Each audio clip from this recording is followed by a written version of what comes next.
What's going on there, Guardians? My name is Pone, coming at you with a patch review, kind of a breakdown update, if you will, what's going on in the Destiny world. Before people start asking what's the gun in my hand, it's the Mida multi-duck, for those that are just curious, because I know I always get asked if it's a semi-unfamiliar weapon.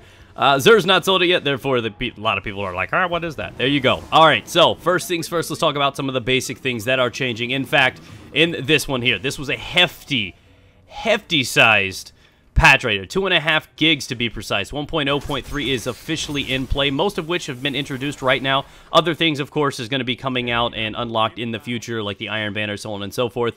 But for now, things that have changed, things that are worth mentioning, I'm just going to kind of scurry through and pick out the most important parts, is the voice chat. Now, the social feature has been enabled. As you guys know, it is a beta test. As far as I know, this only applies in Crucible and Strikes, so on and so forth. You can finally talk to your teammates, communicate, and kind of break things down a little bit more, things that aren't just pre-made, if you will.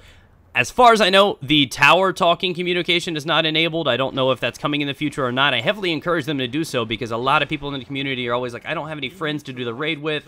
I don't have anyone on for the Nightfall. And as frequently as we go to the tower, be a great place for you to meet other people and get people in line to do some things just like you're trying to do. So hopefully that rolls out in the future.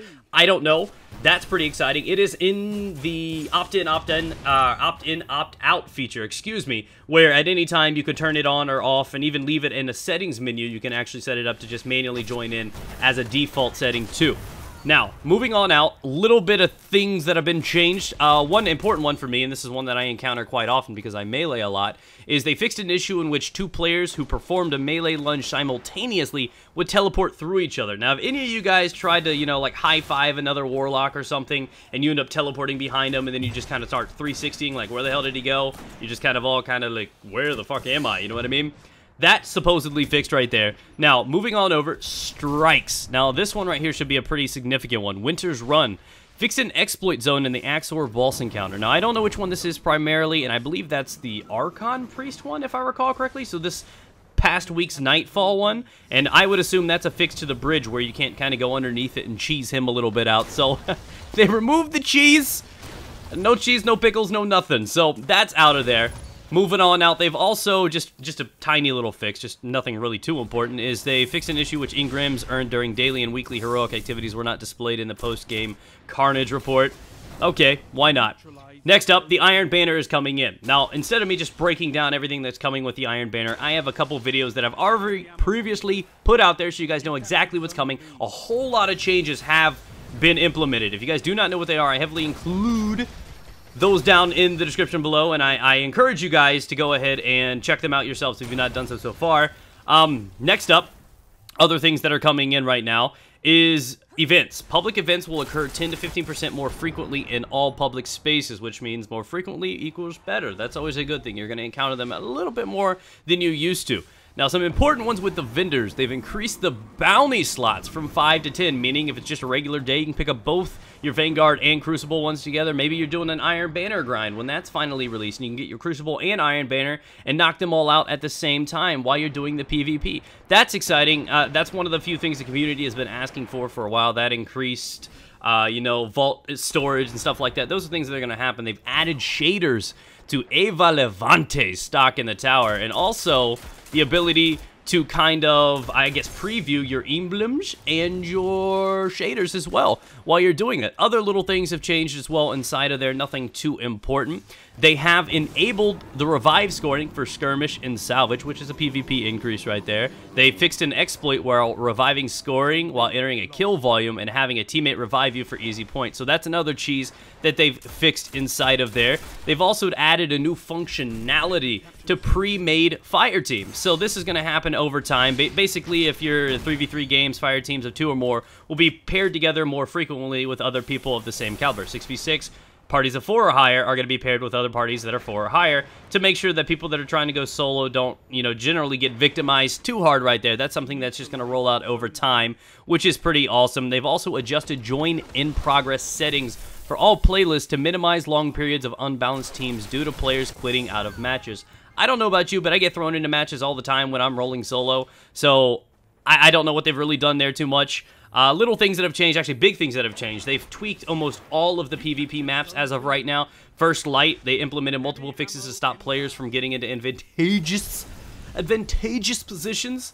Blind watch. Now this is an important one. Address some balancing issues for control game type by moving zones, modifying routes, and adding cover objects. That's me clapping, not fapping. I'm excited about that. Blind Watch, if you guys have never played that map or don't play a lot of control, that map is heavily unbalanced towards the C and B side. Anyone that's pretty much trapped at A is really, really hard to do, and you're going to have to flip the spawns at C to get any sort of control over that map because you can lock it down so easily from the inside and towards that door. I'm glad they fixed that up, but other things like that, Firebase Delphi, Rusted Lands, Shores of Time, Exodus Blue, almost all the maps have been tweaked some bit, whether or not it's to add more cover and, you know, to allow things, you know, crazy advantages, people getting out of the maps, other cheese locations. Those have been edited out of there as well. They've also improved the readability of grenade and melee, things like that, visibilities, all kinds of different things they've fixed with the HUD and icons even so much for, like, your spin metal, your icons to more resemble them. So lots of things have come in, and I know I'm kind of throwing all this at you right at your face, guys. I apologize. It's a lot to take in at once. There will be the patch notes linked down below if you want to check it yourself.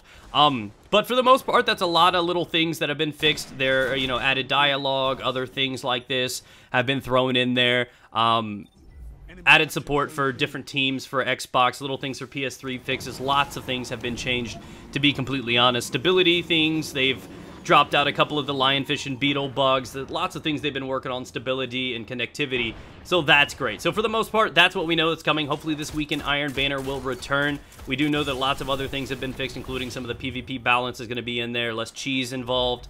What we do know is as they roll this patch out, we know it'll be fixed here soon, but there have been some issues with guns, like the Thorn does 3 damage instead of 7 damage, and this is unintentional. Bungie did not mean to do this, and I believe the Last Word actually has heavily reduced damage as well, so for some of those people that already have this, it may be a day or two before they get that fixed out, but there are some side effects to this patch that are affecting guns, so I would say avoid the Thorn if you're not already doing so, and the Last Word after the patch comes into effect for you over the next couple days until that does get reworked and balanced out, which means that could be exciting, actually. That may be they're tweaking kind of damages and stuff like that, which may mean that Bad Juju and other buffs are coming in here soon. So, with that being said, thank you guys. If you guys want to see more of these patch notes, be sure to let me know. Be sure to hit the like button, as it does help the channel grow a lot. Lets me know you want to see more of these. And I will catch you with another gameplay commentary tomorrow, guys. Stay moist.